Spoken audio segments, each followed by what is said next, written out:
તો રાધે રાધે ને જય શ્રી કૃષ્ણ બધાને। આજે આપણે બનાવીશું અડદિયા। તો શિયાળામાં શરીરની કમજોરીને દૂર કરી અને તાકાત આપે તેવા અડદિયા બજારમાં તો ખૂબ જ મોંઘા મળે છે, પરંતુ આજે આપણે ઘરે બનાવીશું બજાર જેવા અડદિયા।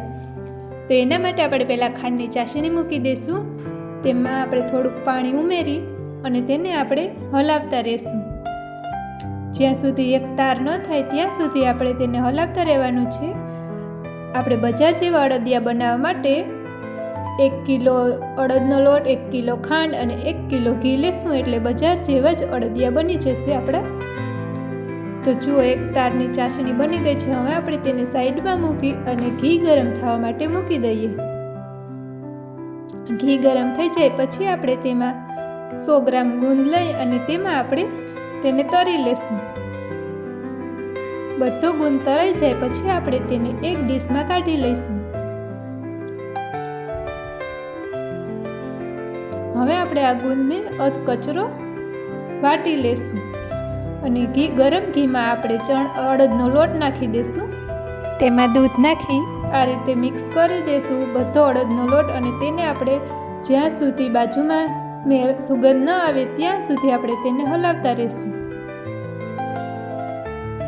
તો એકદમ આવો કરકરીયો લોટ થઈ જાય પછી આપણે તેને નીચે ઉતારી અને થોડીક વાર માટે હલાવતા રહેવાનું છે, જેથી તે બકડિયામાં નીચે બેસી ન જાય। હવે આપણે તેમાં ગુંદ અને અડદિયાનો સ્પેશિયલ જે મસાલો આવે છે તે આપણે તેમાં મિક્સ કરી દઈશું। તે બધાને સારી રીતે તવીથાની મદદથી આપણે મિક્સ કરી દઈશું। અને હવે આપણે જે ચાસણી બનાવીને સાઈડમાં રાખી હતી તેને આપણે તે લોટમાં એડ કરી દઈશું અને તેને આપણે સારી રીતે હલાવી લેશું। થોડીક વાર માટે આપણે તેને તવીથાની મદદથી હલાવતું રહેવાનું છે।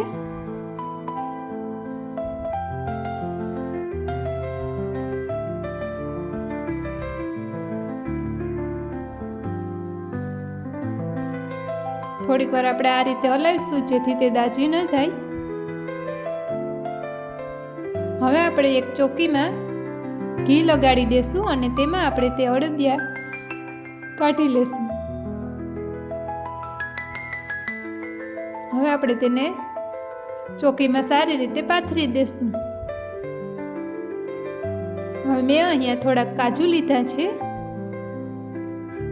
ડ્રાય ફ્રૂટ આપણે તેમાં ઉમેરશું, તેના માટે થોડાક એવા બદામ લીધા છે,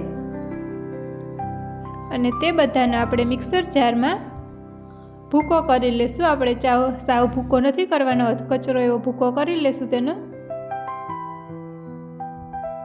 હવે તે ભૂકાને આપણે અડદિયાની માથે નાખી દઈશું।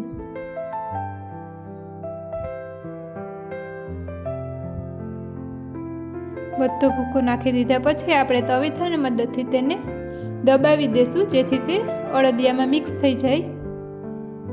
જો તમે અંદર ભૂકો નાખવો હોય તો અંદર પણ નાખી શકો, જ્યારે આપણે ગુંદ ને મસાલો નાખીએ ત્યારે। હવે આપણે તેને થોડીક વાર માટે ઠરવા દેશું।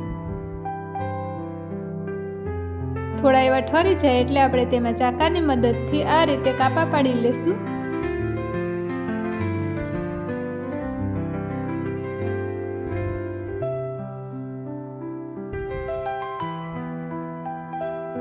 આ રીતે સરસ મજાના કાપા પડાઈ જાય પછી પણ આપણે તેને થોડીક વાર માટે ઠરવા દઈશું, પછી જ આપણે તેને ડબરામાં ભરીશું। તો અડદિયા ઠરી જાય પછી આપણે તેને આ રીતે ઢેફલી પાડી લેશું। તો જુઓ, સરસ મજાની ઢેફલી આપણે પડે છે। તો હવે સરસ મજાના અડદિયા તમે પણ એકવાર ટ્રાય કરજો।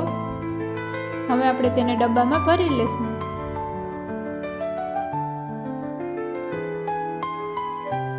તો આપણો આખો ડબ્બો ભરાઈ ગયો છે। હવે આપણે શિયાળામાં સવારે ઉઠીને ખાશું અડદિયા। તો આવા ટેસ્ટી અને હેલ્ધી અડદિયા તમે પણ એકવાર જરૂરથી ટ્રાય કરજો અને આપણી ચેનલને લાઈક, શેર એન્ડ સબસ્ક્રાઈબ કરજો।